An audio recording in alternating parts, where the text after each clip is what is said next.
हमारी मानसिकता कुछ ऐसी है कि इस संसार में जितने भी लोग हैं उन्हें हम दो हिस्सों में बांटते हैं। पहला अच्छे लोग, दूसरा बुरे लोग। पर हम कभी भी यह प्रश्न अपने आप से नहीं पूछते कि कोई व्यक्ति अच्छा या बुरा क्यों बन जाता है, क्योंकि आवश्यक सवाल यह नहीं है कि हम अच्छे कैसे बने, बल्कि आवश्यक सवाल यह है कि हम इतने बुरे क्यों बन गए हैं और हम बुरे काम क्यों करते हैं। दोस्तों, अगर आप भी इन दोनों प्रश्नों के उत्तर आसान भाषा में जानना चाहते हैं तो आज की ये कहानी आपके लिए ही है। तो चलिए कहानी की शुरुआत करते हैं। एक नगर में एक बहुत बड़ा शातिर चोर रहता था और उस चोर के बारे में जानते तो सब थे, पर आज तक उसे कोई पकड़ नहीं पाया था। उस चोर ने अपना पूरा जीवन चोरी करने में लगा दिया था। उसके पूरे नगर में और आसपास के इलाकों में भी उसकी बराबरी का चोर कोई नहीं था। उस चोर का एक बेटा भी था जिसे वह अपनी तरह एक शातिर चोर बनाना चाहता था। वह शातिर चोर अपने बेटे को हमेशा एक ही बात सिखाता था कि बेटा, कभी भी किसी साधु सन्यासी का उपदेश मत सुनना। अगर कोई तुमसे कुछ भी कहने भी लगे तो अपने कानों को बंद कर लेना और वहां से भाग जाना।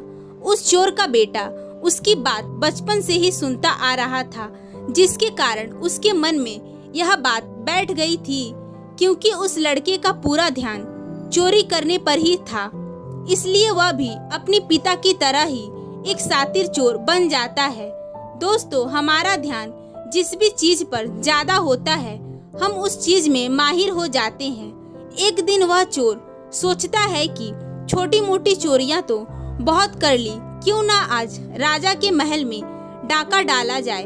राजा के महल में चोरी करने के उद्देश्य से वह चोर महल की ओर चल जाता है। मार्ग में उसे कुछ लोगों की भीड़ नजर आती है। वह उस भीड़ को देखकर रुकता है कि वह लोग क्या कर रहे हैं। जब वह चोर भीड़ के तरफ जाता है तो देखता है कि सभी लोग एक सन्यासी के चरणों में गिरकर उनका आशीर्वाद ले रहे हैं। वह सन्यासी और कोई नहीं बल्कि गौतम बुद्ध थे। वह चोर बुद्ध को देखकर उनकी ओर आकर्षित हो जाता है, क्योंकि वह पहली बार इतने तेजस्वी व्यक्ति को देखा था। अचानक उसे उसके पिता की बात याद आ जाती है कि साधु सन्यासियों से दूर रहना चाहिए। एक बार वह सोचता है कि वह वहां से चला जाए, लेकिन फिर उसके मन में प्रश्न उठता है कि पिताजी ऐसा क्यों कहते थे। इस प्रश्न का उत्तर जानने के लिए वह चोर सभी लोगों के साथ बैठ जाता है और गौतम बुद्ध का उपदेश सुनने लग जाता है। गौतम बुद्ध उस उपदेश में झूठ बोलने की व्यर्थता और विश्वासघात के बारे में बताते हैं। उपदेश समाप्त होने के बाद वहां बैठे सभी लोग अपने अपने घर चले जाते हैं और वह चोर भी चोरी करने के लिए महल में चला जाता है। रास्ते में चलते समय चोर अपने मन में सोचता है कि क्यों ना आज उपदेश में कही गई बातों को मान कर ही देख लिया जाए। उसके बाद वह चोर महल की दीवार पर चढ़कर जाने के बजाय महल के द्वार से ही जाने लगता है। ऐसा करते देख महल का द्वारपाल उसे ऐसा करने से रोकता है और उससे पूछता है कि कौन हो या भाई और कहाँ जा रहे हो। वह चोर द्वारपाल से कहता है कि मैं एक चोर हूँ और अंदर चोरी करने के लिए जा रहा हूँ। उस चोर की बात सुनकर द्वारपाल सोचता है कि महल का कोई नौकर होगा मुझसे मजाक कर रहा है। वैसे भी एक चोर अपने आप को चोर नहीं कहेगा और वह द्वारपाल उस चोर को महल के अंदर जाने की अनुमति दे देता है। महल में प्रवेश करने के बाद वह चोर उस तिजोरी तक पहुंच जाता है जहां खजाना रखा हुआ था।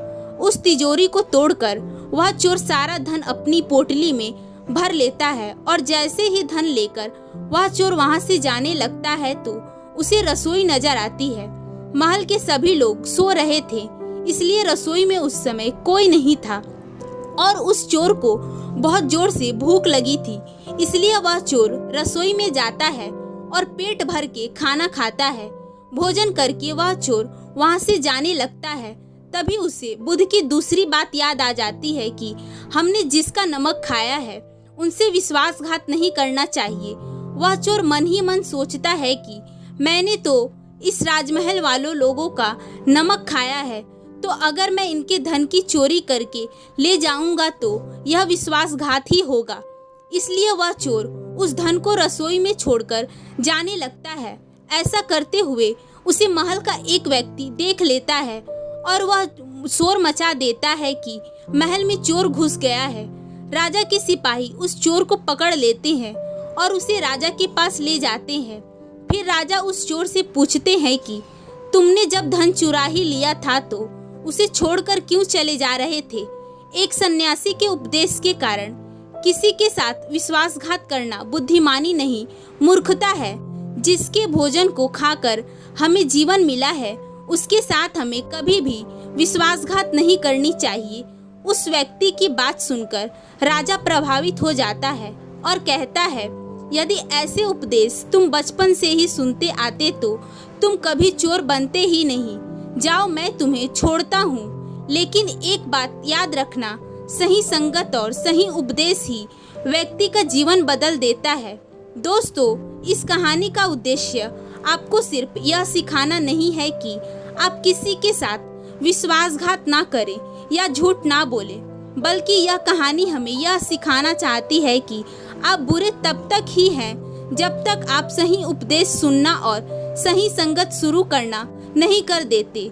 जो कल आपने गलत संगत कर ली थी, वही आज आपके दुखों का कारण है।